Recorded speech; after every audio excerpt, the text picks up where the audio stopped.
Hello guys, কেমন আছো তোমরা? আজকে বিকালবেলা আমি একটু বাজারে গিয়েছি। এই যে দেখো, বিড়াল কেনার জন্য। বিড়ালটা কত কিউট না, ফর্সা মোটা সোটা। উড়ি বাবা রে বাবা, কি ধুমসা বিড়াল।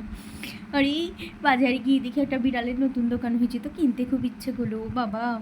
গিয়ে বিড়ালটার ভিডিও করতেছি, দেখি কি বিড়ালটা ঘুমই ভাঙে না। বিড়ালটা ঠিক আমার মতো আলসা, সারাদিন নাকি ঘুমায়। আর দেশে খাবার খায় না, বড়লোকি খাবার খায়। সিদ্ধ মাছ খায় আর ক্যাট ফিট খায় বাবা, সেটা আবার কি জানিও না, এইসব খায়। তারপরে যখন টুকটুক করে ভিডিও করতেছি, দেখতে পাচ্ছ, তাও সে ঘুমই ভাঙে না। আরে তোকে ভাইরাল করতেছি, তোর কি একটু কোনো পোজ দেওয়ার ইচ্ছা করে না? না, সে পোজই দিবে না। সে শুধু ঘুমই পারতেছে, ঘুমই পারতেছে আর ঘুমই পারতেছে।